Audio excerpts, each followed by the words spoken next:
Paul, another dramatic ending to another fixture here at the Fischer County Ground. Tonight, though, it ended positively, fortunately enough. What are your initial thoughts on the Foxes' performance? Yeah, delighted for the lads. Fought really well against a high-class team. We had a bit of soul-searching after the derby performance. We knew we were way better than that.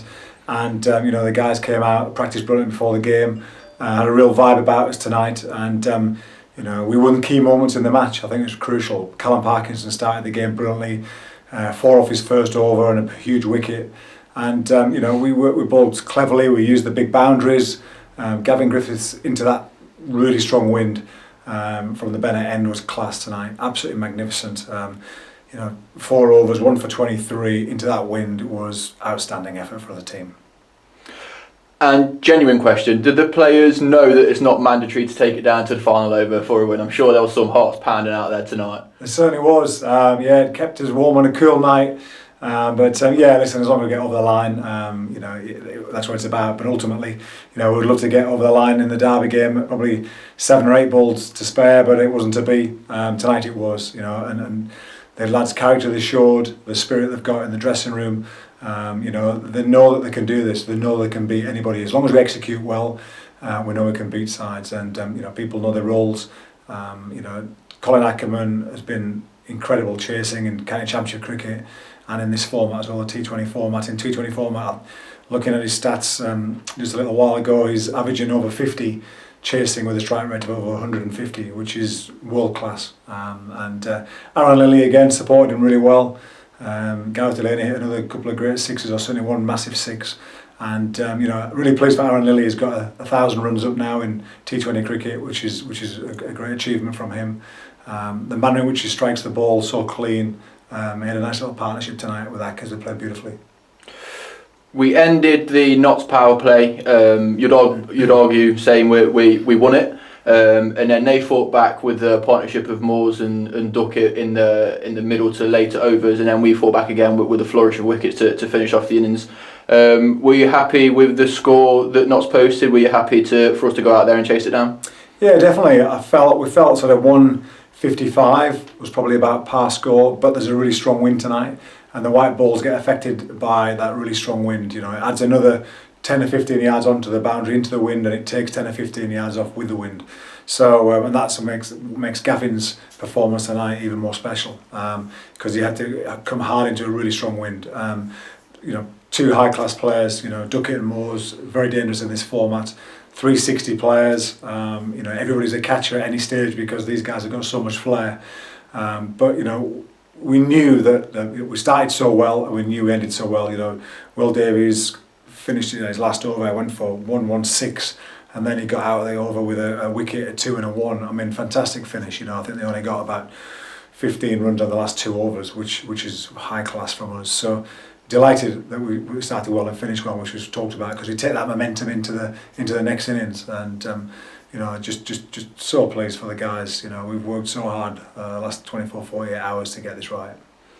The beginning of our innings was quite confusing. I'm sure there was a lot of people out there scratching their heads as to what was going on. Could you just try and describe what did go on and why we were awarded those 5 penalty runs? Yeah, the 5 penalty runs is a new law this year to stop guys that felt that it wasn't in the spirit of the game, where guys would slide and pretend to pick the ball up and get ready into a throwing action and actually not have the ball. The ball was for somebody else who was coming from behind them as a fielder. So it's been punished this year, and rightly so. And tonight, I think Steve Mullaney went down to slide. It was just a bit of an old habit that he's probably done, he was penalised from it. So that extra 5 runs obviously helps, we were always ahead of the rate throughout the whole game. So we were very confident of winning the game. 3/4 of the way down the game, we were sort of 15 runs ahead at least. So delighted, absolutely delighted. You just mentioned there that we were always ahead of the rate. That's with large thanks to the partnership of Aaron Lilly and Colin Ackerman, 75 from 50 I think it was. The partnership came together when we was in a bit of a tough position, just lost our 2nd wicket in 3 overs. Just how crucial was that partnership for us to come out at the end with the win? Yeah, definitely. I know we're 38 for 2, so and then Ackers, I think it was the 6th over from Imad, world class left arm spinner. Colin took it for 18 the last over of the power play, that's a huge over in this format now against an international side in effect. So delighted that Ackers was brave, knew about the wind, had really good options to him, and played some brilliant sweep shots.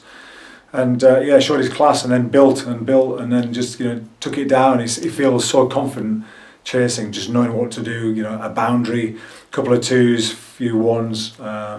He's just a class act, and those youngsters need that senior player around to feed off. And his consistency throughout this format has been brilliant. Him and Aaron Lilly, Callum Parkinson. But so pleased, Parker came in at the end. He works hard in his batting. He wants to become an all-rounder. Done a lot of work, and the cover drive for 4. He played off Zach. He played a hook shot, and the real calmness under pressure at the end. He showed that he just knew he was going to do it. How much confidence can Callum take from those two forwards? I think it was one at the beginning, one at the end. Relieve the pressure somewhat for the final over. How much confidence can he take from those 2 shots in particular, I guess, in becoming a genuine all-rounder? Yeah, very much so. A lot of confidence. Dan Christian's a high-class cricketer. Who was bowling that particular over when Parker was facing it. It was getting quite tight at that stage, but we're always within 1 or 2 boundaries of getting it. There's also a lot of twos. It was a huge outfield tonight, which we talked about with the grounds with Andy, who again, the wicket was perfect for what we wanted. We wanted to be a little bit of a slower pitch compared to Trent Bridge, which is a batting paradise. So we used a little bit of our home advantage, which we did well. The grounds have done a brilliant job. He had a belting wicket there, which is going to be used for the ladies' game tomorrow. He was keen for us to use that, but he was more than happy for us to use the older pitch, which was great. So Parky loves those old pitches. As a spinner and a latter order batsman, he knows he's not going to get his head knocked off from a really quick ball. So he bowled beautifully, came in at the end under pressure. He's always a calm head. And saw us home with Colin Ackerman beautifully. He also, Callum, that is, claimed his 50th T20 wicket for Leicestershire. An incredible achievement. He's well on his way to becoming number 1. Yeah, and Gavin Griffiths spoke really well in the team meeting afterwards to say that that they're in succession, those games. He's played 50 on the bounce, he believes, and to do that, that shows real consistency. We keep talking about consistency this year, which is what it's about for us as a younger side. And Parky leads from the front there. It really is. He's a leader within the group. And the lads off the field and a little bit on it as well. He's a great character. PP we call him this year, positive Parky.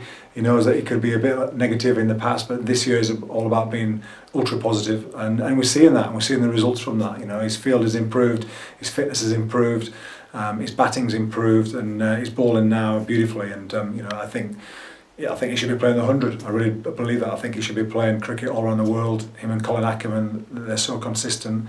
They should be playing in big tournaments globally. I really believe that. So, hopefully, fingers crossed, those guys will, they'll get some extra cricket as well. If some Sri Lankan leagues are talked about, Bangladesh, whatever happens in the winter, but they've done themselves, no favours, no harm. Sorry. So they've done every favour for themselves to do well. So, delighted that they're consistent, and long may it continue. Big game against Lancs, and let's hopefully go and beat Lancs. Yeah, and that's exactly it. There are a few permutations to sort of take place between now and then, but all we can do is go there, beat Lancs, and hope that everything else goes our way. Yeah, definitely. It's a long shot, of course. I think we needed Worcester to win tonight. They've just fallen short, I believe. So that would have been nice. But if we look back, there's games that we should have won, comfortable games, and to do well to get into quarterfinals, you've got to win those tight games. We've learned a lot about our team, about our structure, about partnerships, but we've prepared well, and we believe that we've been as well prepared as any team. Our analytical department have been world class. We're looking down that way a lot more this year, and we know that we're in a good place. Our preparation's as good as anybody. It's about our execution now, and the players know that and believe in that, and it bodes well.